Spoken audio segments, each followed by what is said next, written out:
Bienvenidas mis queridas humasnas y mis queridos humasnos a este primer capítulo de Burradas Educativas en formato podcast. Hoy, para dar el pistoletazo de salida, voy a dar respuesta a una pregunta que la ciencia tardó años en responder, pero que ya tenemos evidencia científica y que es absolutamente necesaria para educar con humanidad y desarrollar el potencial de nuestros hijos, ya sean niños o adolescentes. ¿Qué pregunta es esa?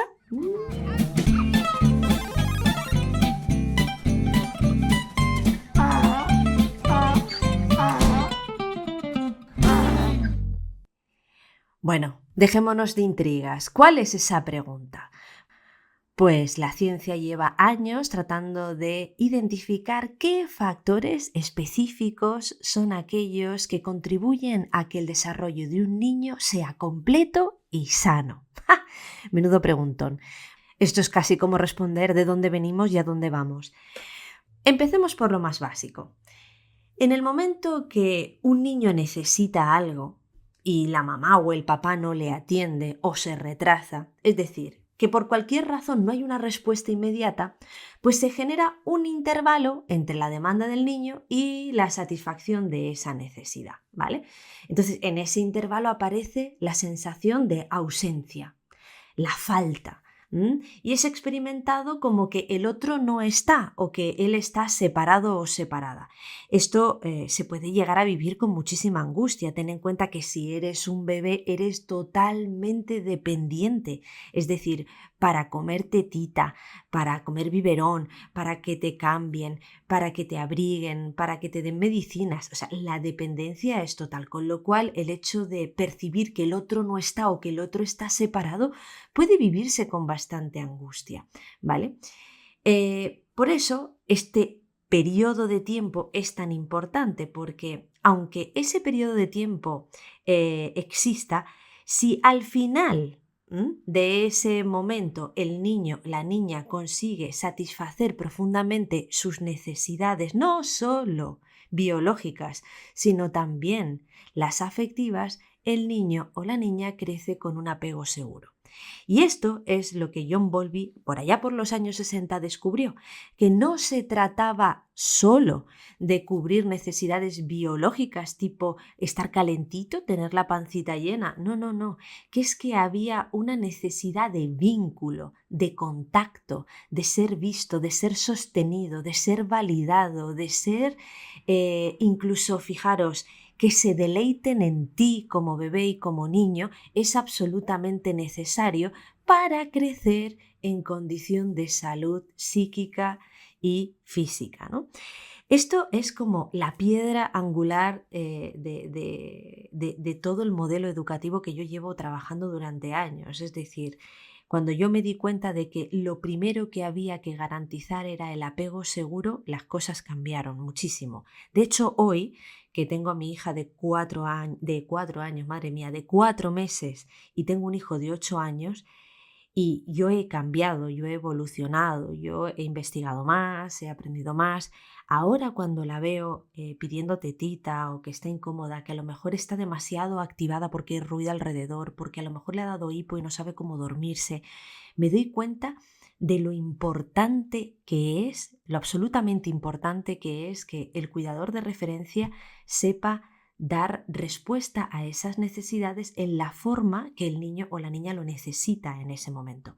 Porque muchos papás y muchas mamás dirán, sí, yo doy respuesta, si está calentito, si está tal, pero no siempre estamos dando con calidad la parte más afectiva, es decir, si nosotros estamos cansados, estamos desbordados, estamos a lo mejor que no hemos dormido, y te aseguro que no he dormido mientras he grabado este podcast, la capacidad de entrar en contacto amablemente con las necesidades del niño pues se reduce bastante. Es un juego complicado, ¿vale? Esto sin contar con que quizás nuestro propio estilo de apego con el que nos criaron a nosotros, pues de alguna manera no haya sido el mejor, es decir, es apego inseguro, y cuando nuestros hijos nos hacen nuestras demandas, pues nos parecen demasiadas, nos parecen que nos están manipulando, nos parece que está tomándome el pelo, que se está mal acostumbrando, y aparecen toda una serie de frases y de ideas educativas que alejan del apego seguro, porque se le da un significado al hecho de que el niño exprese las demandas llorando o que no sepa regularse, se le da una interpretación alejada de la realidad, como que son maleducados, que tienen bracitos, que te están tomando el pelo, que son unos tiranos, y todo este tipo de cosas impiden que lo que naturalmente haríamos con mayor o menor eficacia, pero que saldría de manera natural, que es ir al contacto de ese pequeño ser humano y cubrir su necesidad, a la vez que les vamos ayudando y capacitando para que las cubran por ellos mismos, porque esto pasa ya cuando los niños van creciendo y sobre todo ya cuando llegan a la adolescencia, ¿no? Pero también en primaria, pues se va a ver muy entorpecida por todas estas ideas preconcebidas. Entonces, la respuesta breve a esa primera pregunta de cuáles son los factores críticos o claves para que un niño se desarrolle saludablemente, la respuesta es un apego seguro. Pero no me voy a quedar aquí, porque en la investigación que yo llevo haciendo en los últimos años de cara a preparar mi doctorado, nos hemos dado cuenta por las aportaciones de la ciencia, los estudios de Bowlby, de Mary Ainsworth y de otros autores que están también en la misma línea de trabajo, nos hemos dado cuenta de que los niños y niñas que tienen un apego seguro generalmente tienen papás y mamás que tienen una comunicación afectiva. Anda. Claro, aquí está la historia, aquí está gran parte de la historia, porque es en la comunicación donde el niño y la niña van a poder dar sentido a su mundo interno y al mundo externo. Por ejemplo, la validación emocional es una forma en la que los papás y las mamás ayudamos a los peques a reconciliarse con la intensidad de su experiencia interna, de sus emociones internas, ¿vale? A la vez que les ayudamos a comprender los límites o las normas del mundo externo, a decodificar el comportamiento de los demás en el mundo externo. Esto es absolutamente fundamental y eso lo da la comunicación afectiva. Pero es que en la comunicación afectiva además hay estudios súper interesantes sobre esto, que ahora te compartiré. Lleva implícito otra habilidad que se llama la habilidad de la mentalización. Suena un poco al mentalista, pero sí, es que guarda relación con eso, que es la capacidad de representar en la propia mente el propio estado o el de otra persona, más allá del comportamiento que está teniendo. Con lo cual es algo muy importante porque nos permite reconocernos a nosotros mismos y a los otros como personas. E incluso está súper relacionado con la capacidad de comprendernos a nosotros mismos, de regularnos emocionalmente y de mejorar nuestros procesos de aprendizaje. O sea, esto es capital. Para ponerte un ejemplo que creo que te va a ayudar y que es clave, cuando un niño, por ejemplo, se enfada con otro y le pega un tortón, ¿vale? Puede haber alguien que utilice la teoría de la mente o esa habilidad de mentalización fuera de la comunicación afectiva, que sería de forma juiciosa. Y lo que diría es, pero mira que eres malo, lo que quieres es hacerle daño, ¿por qué reaccionas así? Es que no es posible que tengas tan mala leche o que tengas tan mala fe, etcétera, etcétera. Y sueltan una perorata de este tipo. La habilidad de la mentalización dentro del marco de la comunicación afectiva sería, vaya, debes de estar muy enfadado para haber tomado la decisión de ir a pegar. ¿Qué te estaba pasando? Quiero comprenderte.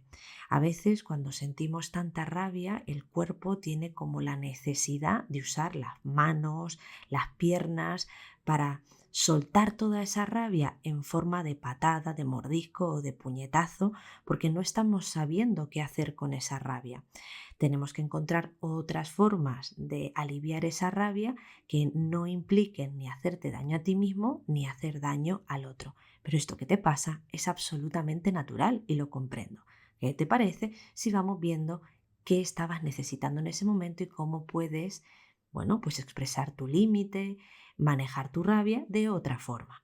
¿vale? Obviamente esto, que te lo he dicho así, directo y casi como un pequeño sermoncillo, no es algo que vaya a proponerte que se lo digas a los niños directamente.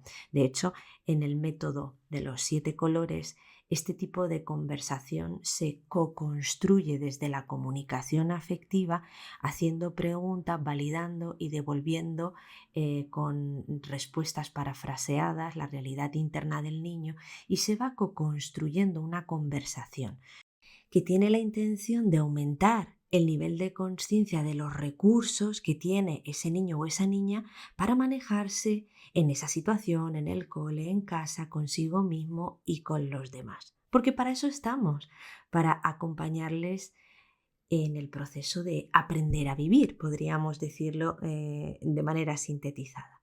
Visto así, la pregunta que hacía al principio de este podcast sobre cuáles son los factores fundamentales que participan en el desarrollo integral y saludable de un niño, tenemos el apego seguro, que va de la mano de la comunicación afectiva. Pero voy a darte un último tip. Cuando los niños van a manejarse en el mundo externo, nosotros, si estamos basándonos en el apego seguro y en esa comunicación afectiva, vamos a ayudarles a ver el mundo de forma, podríamos decir, positiva, ¿vale? No en plan happy flower in the wind, el mundo es maravilloso y no hay ningún peligro. No, no, no, no, no. Pero el mundo es un lugar repleto de posibilidades y oportunidades, donde depende en gran medida de lo que tú hagas el acceder a esas posibilidades y a esas oportunidades. Es decir, si yo le devuelvo al niño una imagen súper hostil de la vida, de la gente y del mundo, pues ese potencial que podría desarrollar, pues se va a quedar un poco reprimido, ¿no? Mi trabajo como maestra, como madre, como educadora, es ajustar la percepción que tiene de la realidad lo máximo posible, que no caiga en interpretaciones, en expectativas, en creencias, en juicios de valor que de alguna manera le impidan o coarten ese impulso natural de los niños de explorar, aprender, arriesgarse moderadamente, pero arriesgarse para ver los límites de lo que se puede hacer y de lo que no, de lo que da mejor resultado y lo que no, de ir aprendiendo sobre la experiencia. Si yo le meto mucho miedo a mi hijo, a mis alumnos y le devuelvo una imagen hostil del mundo, no van a querer ir a explorar, me voy a cargar esa curiosidad. Si yo cada vez que se equivocan cuando salen fuera a explorar les devuelvo una imagen pésima de ellos mismos o dramatizo las consecuencias de lo que ha sucedido, no van a querer salir y a explorar y a aprender. Eso somos nosotros los que le damos una visión del mundo en cada una de esas interactuaciones, que lo que tenemos que conseguir es que sea lo más realista y lo más amable posible, ¿no?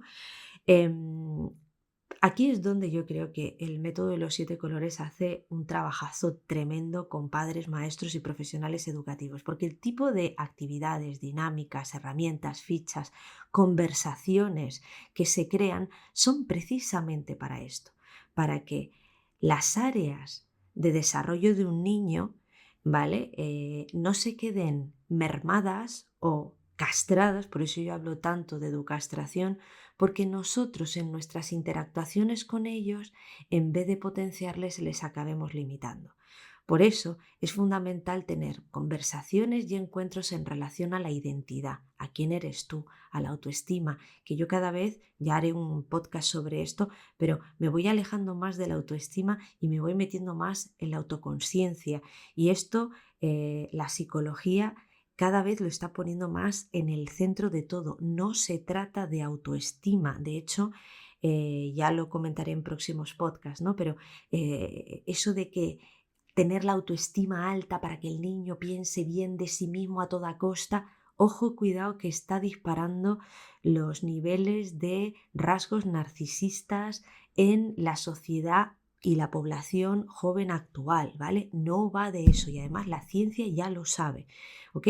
Pero habrá que tener conversaciones sobre la identidad. Tendremos que nosotros saber cómo ayudar en ese proceso de individuación, que no es ni más ni menos que ayudar al niño o a la niña a ser un ser humano adulto que sea capaz de sostenerse a sí mismo en la vida. Pues eso es fundamental y se hace en la parte de identidad del método. A la vez tendrá que aprender a manejar sus emociones, pero no solo a nivel de autorregulación, sino a tener inteligencia emocional, saber que en función de cómo percibe la realidad y la interpreta, tiene un desencadenante emocional, un comportamiento y unos resultados, y que si quiere cambiar ciertas cosas tendrá que ir a revisar qué tipo de pensamientos está teniendo, que continuamente están influyendo en sus emociones y en sus actos. Pues todo eso el método genera toda una serie de herramientas, de fichitas, de conversaciones que se pueden manejar tanto en casa como en el aula, como en una sesión, que permiten al niño ir adquiriendo esa conciencia de sí mismo y esa capacidad metacognitiva, que es una palabra muy rara, pero que viene a decir el darme cuenta de lo que estoy pensando y cómo aprendo, ser más consciente de mí mismo y de mis procesos a cada paso del camino. Y esto te abre las puertas al aprendizaje de ti mismo en todas las direcciones. Esto es fundamental, es la consciencia, ¿vale? O, por ejemplo, la creatividad a la hora de resolver los problemas y los desafíos, que esto no va de hacer collares de macarrones, que la creatividad aplicada es la capacidad de encontrar más de una solución a un mismo problema. Y eso es la flexibilidad cognitiva, la capacidad de dejar de ver las cosas de la misma manera, salir de la caja y empezar a hacer nuevas conexiones y nuevas asociaciones, ¿vale? Eso también es necesario, igual que identificar los talentos, fijarse objetivos, cuidarse de la propia, o sea, cuidarse a sí mismo y a la propia integridad física, psicológica, emocional, a medida que voy a por esos objetivos, que no podemos seguir viendo chavales que cuando se preparan para la EBAU tienen unas crisis de ansiedad que acaban malitos, con herpes, con problemas intestinales, que caída de pelo, pero ¿dónde estamos? Si solo lo vieran la EBAU, pero es que hay niños que se los veo mucho antes. Entonces tienen que poder cuidar de su propia integridad en el camino de ir superando etapas académicas, pero también aprender a cuidar de su integridad cuando tienen los primeros contactos íntimos y sexuales con otros semejantes, cuando, por ejemplo, les aparece el primer anuncio de marketing pornográfico y tienen la curiosidad de ir a ver y ven algo que les impacta, o cuando consumen demasiadas horas de pantallas o de videojuegos, o la alimentación que hacen no es la más saludable. El niño, la niña progresivamente tienen que ir aprendiendo a cuidar de su propia integridad, y eso el método lo enseña, y no a través de sermón y a golpe de castigo y de premio y de privilegios y cosas de estas que se hacen de acuerdo a los modelos conductistas clásicos. No, no, no, sino desde la consciencia, que es de donde realmente construyes a un ser humano preparado para la sociedad actual, ¿no? Y todo esto tiene que tener un propósito y un sentido que es principio y fin a la vez, como decía, ¿no? Del método de los 7 colores. ¿Por qué? Porque no es lo mismo que tú obligues a un niño a hacer algo y le pidas obediencia que tenga una motivación intrínseca para hacerlo. Porque no es lo mismo que tú le digas, oye, eh, ¿qué te gustaría aportar en este mundo, en tu sociedad, en tu entorno, en este contexto? ¿Qué quieres estudiar? Porque si no vas a acabar debajo de un puente. No es lo mismo mover a las personas en base al miedo que moverlos de acuerdo a un propósito y un sentido. Si desde la acción más pequeña diaria hasta el conjunto de sus acciones tienen sentido y tienen un propósito alineado con ellos, lo que emerge es la motivación intrínseca. La motivación intrínseca tiene un poder y tiene unos beneficios que ya Deci, el psicólogo americano, ya lo decía, es absolutamente beneficiosa, movilizadora y es como un combustible de largo recorrido, ¿vale? No es como la motivación extrínseca, que de alguna manera es como si te metieran una droga en el cuerpo que pasado el chute inicial se desvanece. No, tenemos que aprender a acompañar desde ese propósito y sentido para que se activen las brasas internas que generan la combustión para actuar de forma alineada, congruente y satisfactoria para el niño, ¿no? En este proceso de aprender a ser un adulto que el día de mañana pues es un adulto feliz. Oye, mira, lo voy a decir así, porque la felicidad está muy relacionada con todo esto que hemos visto ahora, ¿no? Nada más, yo creo que te he dado una visión global de lo que es importante para que un niño se desarrolle integralmente y de forma saludable. Te he dado las claves. Hoy quería hacerlo más amplio, quería darte una perspectiva general. En el próximo capítulo vamos a bajar a tierra, nos vamos a remangar y vamos a empezar por la primera área del método, que es la identidad, y vamos a hablar precisamente de estrategias, claves y pautas, pues para este tema de la autoestima, cuando ponemos etiquetas, cómo quitamos etiquetas. Bueno, voy a ver cómo lo enfoco de aquí al próximo encuentro, pero ya sabes, vamos a ir fomentando en cada paso del camino ese apego seguro, esa comunicación afectiva que está directamente relacionada con desarrollar el potencial de niños y adolescentes. Nos vemos en el próximo Burradas Educativas.